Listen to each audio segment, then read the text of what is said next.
ማን ጋር ሄደን እየተንበረከክን እንደሆነ ለማን እየተገዛን እንደሆነ አንድ የጠንቋይ ቤት ገብታችሁ ስትመለሱ መንፈስ አፍ ኢትዮጵያውያን ኤርትራውያን ወዳት ህይወታችን መፈተሽ ለሰው ብላችሁ የምታደርጉት አይደለም ለፍቅር ብላችሁ ለተንኮል ንስሐ በጣም ወሳኝ ነው። ይኸውላችሁ አንዳንዴ ጸበል ቦታ ሄዳችሁ ማን ጋር ሄደን እየተንበረከክን እንደሆነ ለማን እየተገዛን እንደሆነ ማን እየተቆጣን እንደሆነ ቤት ውስጥ ቡና ሲፈላ የምታጓራ ሴትዮ ስላለች ዘረፊ ይሄን አርጌ ሲል እሺ እሺ ብለሽ ቂጣውን ንጉን ምናምን ፈንዲሻውን እያፈረዳሽ ዛሩን ስትካድም የነበርሽ ሁሉ ለማን ትገዢ እንደነበረ ማሰብ አለብሽ። በጸበል አናቱን የሚባል ውጣ ሲባል እሺ ታሰር እሺ የሚል መንፈስ ስንት ዓመት ሙሉ ተመለከ። ስንት ዓመት ቤት ውስጥ አስቸገረ። እገልሻለሁ፣ አንቅሻለሁ፣ እደፋልሻለሁ እያለ ሲዝትባችሁ የነበረ መንፈስ ሲያዝ ከተነቀ ይቀራል የሚል እና እባካችሁ እንደው እኛንስ ጥሉን ችግር የለው መጥላቱን ግን መርምሩ እስቲ። ቁጭ ብላችሁ ይሄ ሰውዬ ምን አባቱን የሚያወራው እያላችሁ እየሰደባችሁንም ቢሆን እንደው ቁጭ ብላችሁ እስቲ ህይወታችሁን እዩት። ከዛር ጋር ከጠንቋይ ከቃልቹ ከአውሊያው ከከራማው ጋር ሆናችሁ ወይም ከደብተራ ከስልማሽ ቅጠል በጣሽ ጋር ሆናችሁ ምን አተረፋችሁ? ገንዘብ፣ ፎቅ። ያው ቃሉ የሚናገረው መሰለኝ ቤተሰሪ ይበዛል የሚኖርበት ግን የለም ነው የሚለው ትንቢቱ። ሁሉም ቤተሰሪ ይሆናል በመጨረሻው ዘመን የሚኖርበት ግን የለም። ሀብቱም ገንዘቡ መጥፊያህ ነው የሚሆነው። ህይወትን ዝም ብለሽ ህይወትሽን ይኸው ዝም ብለሽ እግዚአብሔርን ተጠግቶ ድሃ መሆን ይሻላል። እግዚአብሔርን ተጠግቶ በሽተኛ መሆን ይሻላል ሰይጣንን ተጠግቶ ጤነኛ ከመሆን። ለምን? በእግዚአብሔር በኩል ሁሉ ነገር ለበጎ ነው፣ በሰይጣን በኩል ግን ሁሉ ነገር ለሞት ነው። ለጊዜው ያማረብን ይመስላል ጥሩ ለብሰን ታይተን ምናምን በሰው ፊት ምናምን ታይታ ነው፣ ግን በአይናችንም አናየው። ኢቭን እኛ አይደለንም ማይክሮስኮፕ ይሄ ጀርም የምናይበት ሴል የምናይበት ማይክሮስኮፕ እንኳን የማያየው አጋንንት በእኛ አጠገብ አለ። እንደገና ደግሞ የእግዚአብሔር ኃይል ደግሞ አለ፣ መላእክቶችም አሉ። ይሄንን ነው ማየት ያለብን። አይናችን አርቆ ማየት ያለበት፣ አይምሯችን አርቆ ማየት ያለበት በማስተዋል ነው እንጂ በዚህ በምድራዊ ጥበብ አይደለም። ማስተዋል ውስጣችን ከሌለ አርቀን ወደ ውስጥ ማየት አንችልም። መነጽራችን ወደ ውስጥ መሆን አይችልም። ምናልባት ከኛ አይን ይልቅ ማይክሮስኮፕ ይሻላል ብዬ አስባለሁ። ጉዑዝ አካል ነው እንጂ በአይናችን ማናየውን ሴል ጀርሙን በማይክሮስኮፕ ስለምናየው፣ ያ ማይክሮስኮፕ ደግሞ መንፈሳዊ ማይክሮስኮፓችን ደግሞ የመጀመሪያው ፍሪዌል ነፃ ፈቃዳችን በማስተዋል ሲሆን በመንፈሳዊ ሕይወት ውስጥ ሲሆን ነው ማይክሮስኮፓችን ጥርት አድርጎ ጠላታችን ወዳጃችን ለይቶ የሚያሳየን። ካልሆነስ እንደዚህ እንደተማረው ሰውዬ ምሁር እንደሆነው ገና የመጀመሪያ ታሪኩን እስቲ ይዩት። ቤቱ ላይ የሰቀለው ፎቶና መጨረሻ ላይ ጨርቅ እብድ የሆነበትን ህይወቱን እስቲ አነጻጽሩት። አይገናኝም። እና ጠንቋይን መስማት ደብተራን መስማት ሔዋን የሰይጣንን ድምፅ ሰምታ አዳምን እንዳሳሳተችው ነው የሚሆነው። ባልሽ እኮ ይሄን ቢበላ አብራችሁ ብትበሉ አምላክ ትሆናላችሁ ብሎ ዕፀ በለሱን ብቻዋን እንዳትበላ ሁለቱም እንዲበሉን ያደረጋቸው። እዚህ ጋርም ደብተራው እንደዛ ነው ያደረገው። ብቻሽን አይደለም ከባልሽ ጋር ነይ ብሎ ባልየው መጣ፣ ተንበረከከ። የተማረው ሰውዬ ትምህርት ጥቅም የለውም። ጥቅም ያለው ማስተዋል ነው። መሀይም ሆነው የሚያስተውሉ አሉ። ማለቴ መሀይም ስላችሁ አስኳላውን ያልተማሩ እናንተ መሀይም የምትሏቸው ግን መሀይም ማለት ግዕዙ ሃይመነ አወቀ መሀይማን አዋቂዎች ወይም ቤተክርስቲያን ትምህርት ብቻ የተማሩ አስኳላውን ያልተማሩ ማለት ነበረ። በአስኳላ ተማሪዎች ቋንቋ ግን መሀይም ማለት ደንቆሮ ማለት ሆኖ ተተረጎመ። ስለዚህ እነዚህ ምንም አልተማሩም ብላችሁ የምታስቧቸው ሰዎች እግዚአብሔርን ይዘዋልና ገነትን በመሙላት እነሱ ይቀድሟችኋል። ገዳይ ሲያረፋፍድ ሟች ይገሰግሳል ማለት ይሄ ነው። ተደናቅፈን እግዚአብሔር እግር ላይ እንወደቅ፣ አደናቅፎን ድፍት ብለን ቤተክርስቲያን በር ላይ እንወደቅ። እንደ ሰውየው በእግዚአብሔር ቤት ብጣል ይሻለኛል ብሎ ንጉሥ ዳዊት የተናገረው ለዚህ ነው። እኔስ በእግዚአብሔር ቤት ብጣል ይሻለኛል። ለዚህ ነው በቤተክርስቲያን ዙሪያ መቃብር የበዛው ይባላል። ግን የትኛው ይሻላል? መውደቅ ሲባል እንደ ቆሞ ማስቀደስ ባይቻል እንኳን ማለት ነው። ታማሚ ሆኖ እግርም ልምሾ ሆኖ አይምሮም እጅም ሁሉም ሽባ ሆኖ እግዚአብሔር ቤት ውስጥ መውደቅ መቀመጥ ይሻላል ማለት ነው። ያው በሰው ሰውኛ ተርጉሞት ቤተክርስቲያንን በአስክሬን ከበዋታል። በእግዚአብሔር ቤት ብጣል ይሻለኛል ስለተባለ ማለት ነው። ይሁን ግን ዋናው ትልቁ ነገር እባካችሁን እቤቱ ሆነን እየተሰዳደብን ቢሆን እየተሞላለጭንም ቢሆን አግኝተን አጥተንም ቢሆን ድሃም ለምን ነው አልመልስም ይበለን እቤቱ ብቻ እንገኝ። ሁሉ ነገር የሚያውቀው እግዚአብሔር ነው። ዝም ብሎ አንድ ቀን ይክሳል። እንደዚህ ቤተሰብ ዝም ብላችሁ ብቻ ለቃሉ ተገዥ ሁኑ። እዩት፣ እየሰገዳችሁ እየጾማችሁ እየጸለያችሁ ቅዱስ ቁርባን እየተቀበላችሁ ዘወትር እየሰገዳችሁና ፈጽሞ በእንባ እየለመናችሁት እንኳን መልስ ያልመለሰ አምላክ ነው ብላችሁ የምታስቡት ቀርቶ ይሄ ሰውዬ አንድ ቀን አልቅሶ ነው እንደዚህ ሆነለት። ለምን እግዚአብሔር አዳላ ልትሉት ነው? አይደለም። የራሱ የሆነ አሰራር አለው። እኔንስ መቼ ነው የምትሰማኝ አይባልም። እግዚአብሔር ሆይ ፈቃድህ ይሁን አይደል? በሰማይ እንደሆነች በምድርም ትሁን። ያም በሰማይ ምን አለ? ቅዱስ ቅዱስ እንደሚሉት በዚህም ይሁን ሲባል አንቺም ቅዱስ ሁኚ ማለት ነው እኮ። አንተም ቅዱስ ሁን ማለት ነው። ፈቃድህ በሰማይ እንደሆነች እንዲሁም በምድር ትሁን ማለት የአንቺም ፈቃድ ይሁን ነው። አንተስ አንቺስ ሁላችንም ፈቃዳችን በሰማይ እንደሆነ በምድር መሆን አለበት። ይሁን ስትሉት እናንተም ሁኑ እያለ ነው። የትኛው ፈቃድ? ነፃ ፈቃድ፣ ፍሪ ዌል። ይሄ ነፃ ፈቃድ የሚባለውን እግዚአብሔርን በፈቃደኝነት ማምለክ፣ ተገደን በበሽታ ተይዘን አይደለም፣ እንዲሁ ማምለክ። ከፋም ለማም፣ ጠቆረም ነጣም፣ ጨለመም ነጋም እንዲሁ ዝም ብሎ የሚመለክ አምላክ እንደሆነ ማሳየት። እንደ ኢዮብ 10 ልጆቹን አጣ፣ ሀብት ንብረቱን አጣ፣ ቁስል በቁስል ሆነ። እግዚአብሔር ሰጠ፣ እግዚአብሔር ነሳ አለ።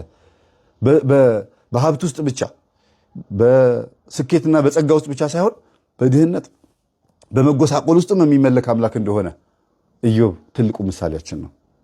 አታማሩ፣ ግድ የላችሁም። ዝም ብላችሁ ብቻ እግዚአብሔር የሚሰራውን እዩ። ግን እንባችሁ ትክክለኛ የንስሐ እንባ ይሁን። ጸበል እየተጠመቃችሁ እየሰገዳችሁ ቅዱስ ቁርባን እየተቀበላችሁ የምታለቅሱበት እንባ ይሁን። መልስ አለው። አንድ የጠንቋይ ቤት ገብታችሁ ስትመለሱ መንፈስ አፍሳችሁ ነው የምትመጡት። እኔ አንዴ ነው ልኩት ትላላችሁ። ወይም ጨሌ ነው ቤት ውስጥ ያለው እንዴ ጥየዋለሁ እኮ ታችሁ። ጨሌው ለምን ያደርጋል? ሰይጣን ሞኝ ነው። ሰይጣን ጨሌ ላይ ተቀምጦ ጨሌው እኮ ቤት ውስጥ ሰይጣን ለመመለኩ ምልክት እንጂ ለመኖሩ ምልክት እንጂ ሰይጣን እናንተ ልብ ውስጥ ነው የሚያደርገው። ምን ያደርግለታል? እንኳን አይደለም ጨሌ ቀርቶ ሌላ ነገር እንኳን አይፈልግም። የሚፈልገው የእናንተን ነፍስና ልባችሁን ነው የሚፈልገው። ልብሳችሁን ሳይሆን ልባችሁን ቅደዱልኝ ያለው እግዚአብሔር ለዚህ እኮ ነው። ልብ ነው ተፈላጊው፣ ደምና ልብ። መስዋዕት የሚሆነው ደም ነው። ያለ ደም መስዋዕት የለም፣ ስርየት የለም እንደሚባለው ማለት ነው። እና በቃ አመነ። ለምን? በቃ ሚስቱ ታመመችበት፣ ካንሰር ተብሎ ምናምን በቃ ሌላ ነገር ውስጥ ገቡ። በቃ እና መካደም፣ ቡና ይዞ መሄድ ጀመረ። የተማረው ሰውዬ ምናምን በቃ ጺሙ አድጎ ምናምን በቃ ተበለሻሸ ሰውዬው። አባትየው ጉድ አደረጓቸው እና አባትየው ማረፊያቸው ደረሰ። አባትየውም ተሸኙ፣ አረፉ። አበሾች፣ ኢትዮጵያውያን፣ ኤርትራውያን እውነት ህይወታችን መፈተሽ አለብን። ለዛሬ ምስቅልቅል ህይወታችን እናትና አባቶቻችን ተጠያቂ ሊሆኑ ይችላሉ። እኛም በኃጢአት ውስጥ ለመግባታችን ስንጸልይ፣ ስንጾም፣ ስንሰግድ ወረተኛ ያደርገናል። ግብት ውጥት፣ ሰንበት ተማሪ ሆኖ ግብት ውጥት፣ ከዛም ደግሞ መንፈሳዊ ጽዋ ማህበር ብትን የሆነ ነጠላ መልበስ፣ ከዛ ሱሪ መልበስ፣ ከዛ ደግሞ እንደዚህ እንደገና መልሶ ደግሞ በቃ እግዚአብሔር መለመን፣ አግኝቶ ማጣት፣ ትርምስምስ ያለ ህይወት የምንኖረው በማን እንደሆነ በደንብ እናጣራ። የሆነ ሳናቀው የሚነዳን የሆነ ነገር አለ። ቡዳ ሊሆን ይችላል፣ በልጅነታችን መተት ሊሆን ይችላል፣ ለገሌ ተወረወረ፣ ለኛ አግኝቶን ይሆናል። የሆነ ሳናቀው ያፈስነው ነገር አለና መጠንቀቅ አለብን። ራሳችን መፈተሽ አለብን። ትምህርታችን ይሄ ነው። ህይወታችሁን ፈትሹ ነው የምንለው። ማር ይስሐቅ አረጋዊ መንፈሳዊ እና ፌሊክሲዩስ የሚባል የመጽሐፈ መነኮሳት መጽሐፍ የሚያነብሰው ሰይጣን እንዴት ተንኮለኛ እንደሆነ ያውቃል። እንዴት ብሎ ማሸነፍ እንዳለበት ያውቃል። ስንክሳር የሚያነብ፣ ገድላት የሚያነብ፣ ድርሳን የሚያነብ ሰው የጠላትን ሴራ በደንብ ነው የሚያውቀው። እያንዳንዱ የቤተ ክርስቲያኖች መጽሐፍቶች በራሳቸው የራሳቸው የሆነ ኃይል አላቸው። ግን የበለጠ ደግሞ ጠላታችሁን ማወቅ አለባችሁ። እንዴ ሰው ከአእምሮ ንጹህ ሆኖ ንቁ ሆኖ በጣም ብሩህ ሆኖ እግዚአብሔርን እኮ የሚያመልከው ጤነኛ ሲሆን ነው፣ መንፈሳዊ ሲሆን ነው፣ ወይም ደግሞ የመናፍስትን ሴራ ሲያውቅ ነው። መጽሐፍም ስናነብ እኮ የሚገባን እኮ ጠላታችን ስናውቀው ነው። ለምን እንዳናነብ የሚያደርግ መንፈስ እንዳለ መጽሐፍ ቅዱስ ላይ ስለተጻፈ። ክርስቶስ ምን አለ? ገበሬው ዘርን ዘራ፣ አንዱ በጭንጫ ላይ፣ አንዱ በሾህ መካከል፣ አንዱ በመንገድ ዳር ወደቀ። በጭንጫ ላይ የወደቀው ስር አልሰደደም። በሾህ መካከል የወደቀው ስር ሰዶ በቀለና ሾክ ያዘው። ሾክ ማን ነው? ከተወለድን በኋላ የሚይዘን የቡዳ መንፈስ አይደለም። እንደገና በመንገድ ዳር የወደቀው ደግሞ ወፎች መጥተው ለቀሙት ይላል። አያችሁ፣ የተማርነው ትምህርት በአእምሯችን ውስጥ ያለውን የሚለቅም አለ። ክርስቶስ ወፎች ያለው አጋንንት ብሎ ነው የተረጎመው። ወፎች ያልኳችሁ አጋንንት ናቸው፣ የሰማችሁትን ትምህርት ከአእምሯችሁ ይወስዳሉ ብሎ ተናገረ። ከዚህ በላይ መጽሐፍ ቅዱሳዊ የሆነ ትምህርት አለ? ወንጌል ተምረን መተን በተግባር መፈጸም አንችልም። ታይት ለብሳ ቤተክርስቲያን ተምራ ሄደው ከዚህ በኋላ ታይት መልበስ ማቆም አለብኝ፣ ከዚህ በኋላ ይሄ ነገር ማቆም አለብኝ፣ ቤት ውስጥ የሚካደም ነበር ቡና ማፍላት ማቆም አለብኝ፣ ይሄ ሊፕስቲኩን ኮስሞቲክሱን ቀለሙን ማቆም አለብኝ የምትል ሴት እድለኛ ናት። እቤት መጣ ግን ትረሳዋለች። በቃ እንደገና አሁንም አርጊው ነው የሚላት። ሁሉ ነገር ኃጢአቱን ድገሚበት ይጣፍጣል ነው የሚላት። ለምን ወፉ መጥቶ ይለቅመዋል፣ ይወስደዋል።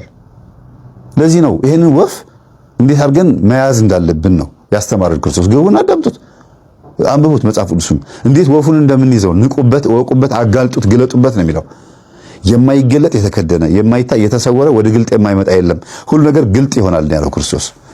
ይኸው ለዘመናት ታቅፈነው የነበረውን አቴ ተጨሌ ቡና ሲካደም የሚለፈለፈው ቤተክርስቲያን ስትመጡ ደብተራው በዳፍ የሚያነበው እድል የሚቆጥረው ዞዲያኩ ይሄ ሁሉ ነገር ተጋለጠ። የደብተራ ስራው ስልማሽ ቅጠል በጣሹ እንደ ጥበብ ይታይ የነበረው ሁሉ ነገር ሲጋለጥ ከዛ በኋላ እኛ እንደ ጥፋተኛ እንደ ወንጀለኛ እዛ ውስጥ ያሉት ማይክሮፎን የጨበጡት አብነት ትምህርት ቤት ያሉት እኛን የሚሳደቡት ነው እንደ ጤነኛ ተቆጠሩ አይደለ?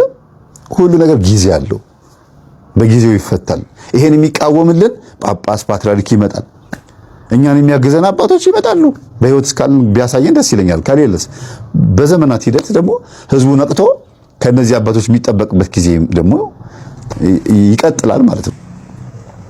እና የምናስተምረው ትምህርት እንዲህ ያለውን ቤተሰብ ወደ መንፈሳዊ ህይወት ለማምጣት እስከሆነ ድረስ ይሄ ትምህርት አሁን ቆራቢን ያደረጋቸው ይሄን ቤተሰብ የዘመናት ጠላታቸውን ያሳወቃቸውና እኔ እንጃ አንዳንድ ጊዜ እኔ አሁን ይሄ ድል አድርጌ ወደ ቤቴ ስገባ ምን አለበት ባይቃወሙን፣ ግን ይህን የመሰለ ነገር እንደምናገለግል መተው ባዩልን እላለሁ። ሁሉንም የሚቃወሙትን አባቶችና ምዕመናን በአጠቃላይ መዘምራን አገልጋዮችን በሙሉ ለምንድን ነው የሚቃወሙን እንዴ?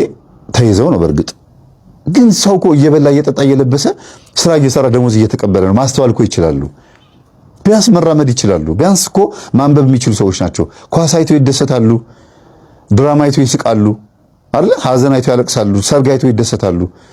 ይሄንን ፊልም የሚያደርግ እኮ ሰው ጤነኛ ሰው ነው ብዬ አስባለሁ። ታዲያ ይሄን ትምህርት መረዳት እንዴት አቃታቸው ሲባል በማለዳ መያዝ፣ ዛር ከልጅነት ጀምሮ በዚህ ነገር ፕሮሰስድ መሆን። እግዚአብሔር ለሁላችንም ልቦና ይስጠን። ለሰው ብላችሁ የምታደርጉት አይደለም ለፍቅር ብላችሁ ለተንኮል እገሌን አጥፋልኝ፣ እገሌን እንደዚህ አድርግልኝ፣ ይቺን ሴትዮ ይሄን ሰውዬ እንደዚህ አድርግልኝ፣ ሀብቱን እፈልጋለሁ በስልብና ምናምን ብላችሁ የምትልኩት መንፈስ መልሶ እናንተን አንድ ቀን ያጠፋችኋል። ይሄን እናንተ ላይ ስላለ ማለት ነው። ከሰውዬው አይደለም እኮ የሚመጣበት። ለብተራ ጋር ስትሄድ እኮ 20 መንፈስ ከሆነ የተላከው 10 እሷ ጋር 10 እሱ ጋር የሚሆነው ብዬ ነግራቸዋለሁ። የትኛውም ሰው ጠንቋይ ቤት ብሄድ፣ የትኛውም ሴት ጠንቋይ ቤት ብትሄድ ለገሌ ጥላወጊም ታድርግ መርፌም ትትከል የሆነ ነገርም ታድርግ ምንም ነገር አሰርታ ትምጣ ለሆነ ጎረቤቷ ተሸክመው በራሷ ተሸክመው እኮ የምትመጣው መንፈሱን ሂጂ ችግር የለውም ሂጂና እኔ አከናውንልሻለሁ ሲላት እኮ ስትሄድ ተሸክመው ነው የምትሄደው። መናፍስቶቹ ደግሞ በጠንቋዩ ታዘው ነው የሚሄዱት።